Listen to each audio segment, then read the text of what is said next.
Today we are waiting for a plane to arrive, a Lighthawk plane with a volunteer pilot that's taking approximately 6,000 eggs, kokanee eggs, from the long-lived King's hatchery on Orcas Island down here to King County International Airport. There it is. It's an exciting moment because we flew these fish up 2.5 years ago, and this is kind of the culmination of all that hard work. Good to see you. How are you? So who gets this? We have a total here of 6,000 eggs, kokanee eggs, but the program produced a grand total of about 12,000 eggs this year, which is fabulous. We have a responsibility, an obligation to steward this land and the creatures that live in it, and today we're living up to that obligation. As a reminder, this fish was down to fewer than 20 fish back in 2017. For the last 5 years, we've had really poor kokanee salmon returns, with fewer than 300 fish returning each year. With the decline of kokanee salmon, in 2018, Dow Constantine announced some emergency actions, and one of those was setting up a kokanee hatchery. We must take concerted action right now to save the iconic kokanee from extinction. We trapped some wild salmon in local creeks around Lake Sammamish. Those fish were brought to the Issaquah hatchery and they were spawned. And then once those eggs were hatched, we brought about 250 juvenile kokanee by airplane almost 3 years ago with Lighthawk up to Orcas Island and set up a hatchery there. Model of the Kings has a field station on Orcas Island where we are rearing kokanee, so raising them to adults and then spawning them, and then we incubate the eggs for a little bit and then basically give them back to the Issaquah hatchery, and so they can put them into tributaries to contribute to the wild population.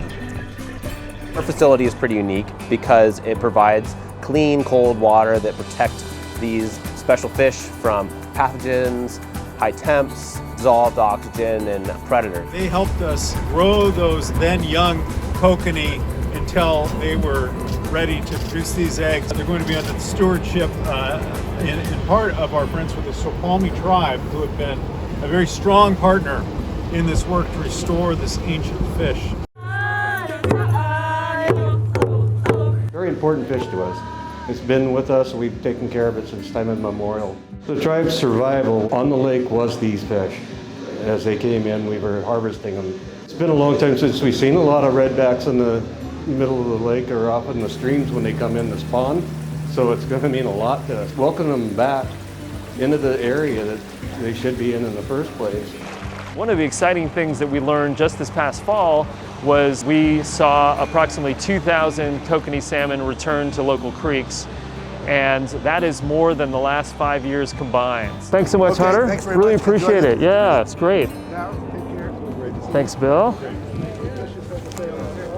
All right. These eggs will go straight to the Issaquah hatchery, and they'll be raised till about October, when there'll be juvenile salmon a little bit bigger than they normally go out into the system naturally, and they'll be placed into the center of Lake Sammamish when lake conditions are better in the fall than they are in the summer and spring. It's our scientists' belief that these fish will pick up with the others that have been reproducing in the system all along, and that we'll get stronger returns in the future. But there's so much more we need to do, restoring the creek systems by removing culverts that have been blocking passage, dealing with contaminants in the lake and with the water temperature in the lake, and with predators, invasive species that predate on the salmon. And we're not anywhere near done yet. We have a lot more restoration to do, but it's an exciting day. In a time when we have a lot to worry about, this is cause for some optimism. All of this work that we do, it can have positive outcomes, and it should encourage us to do more. It should encourage us to invest more of our time and our resources into stream restoration and into restoration of Puget Sound and into really being better stewards of the global environment.